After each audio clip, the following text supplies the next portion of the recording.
Hey everyone, and welcome back to the show. We're very pleased to welcome our next guest. It's Prince Danso, and he is the Executive Director for Change the Future Foundation. Welcome to the show, Prince. Thank you very much, Kim, for having me. Anytime. And of course, today, Prince, we're talking about obviously Change the Future Foundation and your main kind of focus on youth violence in communities. Right. And first off, maybe tell us a bit about the foundation and what exactly you do to help youth violence within communities. Okay, not a problem. Change the Future Foundation, we're actually a non-profit organization. We've been around since 2006, and we just recently got approved as a charity. What we do is we actually do put up events to raise funds. We also have programs as far as a homework club. We have a mentorship program, and we do have an after-school program as well, such as physical education. We have a basketball program and a soccer program as well.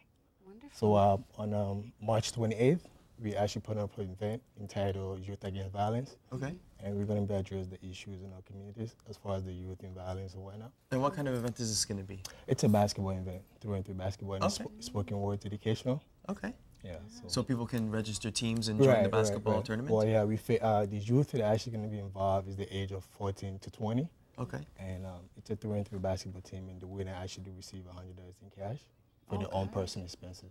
Nice, nice. Cool. Yeah, so. And what do you think it is, kind of, a bunch of, the other organizations that, are dedicated to youth violence in the community? You always mention, after-school programs and, these basketball kind of workshops. Why do you think that's so important to keep the youth out of violence, having these programs? I think most of the ones that actually do get themselves involved in violence are the ones that don't have much going on for themselves after school.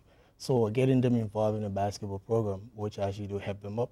And not only in the search of basketball, we do have adults and special ward trained adults that do help them in terms of the problems, the challenges they're going through in schools. So that actually do help them to stay away from getting themselves involved in violence and unnecessary things that do happen in our communities. And how do you think these kind of programs like this basketball event will help people educate themselves against violence? Well, we're actually going to be addressing the issues as far as them coming up. We taught them what are the ways you could prevent yourself from getting into situations as far as violence, or just doing things that will lead you to get locked up in the system. So we bring all the youth around the communities, and we just teach them and also educate them as well how they could really use the time. Very important. The times are very important. How they could use it. And do you as well do you help the youth in terms of employment and looking for jobs? Or is it strictly just, yeah, we do as well. As far as the summer coming up, we do have some network with YMCA, other local employment resource centers. So we do job posting as well. When we have our programs, we connect them with employment counselors and job developers, and we send them out to go look for jobs and whatnot. So. Wonderful. And in your opinion, what age groups do you think are the most at risk in terms of being involved with violence, and how can we prevent that? Me personally, I think it's 14 to at least 22 when they get a bit So they're more teenage years. Teenagers, right? Yeah. Right, teenagers. So those are the age group I believe they have more chance of getting themselves involved in violence or anything that it's not necessary for them to go against the system. So. My heart right now, just my goals right now is just trying to save lives and win souls. And just get them focused and stay out of trouble. How many different communities do you work with within the city? More in the Mountains down by Western Road and Eglinton, and also the Jennifer Finch communities. Okay. And trying to expand, excel, go to different communities as well. Yeah. As far as the whole GTA areas. Wonderful. So you have the basketball event coming up in March, and what other things can people look forward to?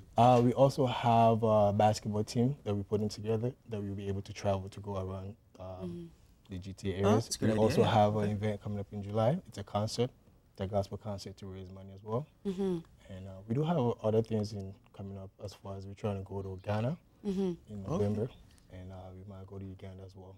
Wow. And what will you do in Uganda? In Uganda, we are actually being invited by another charity over there to come help out with AIDS, HIV.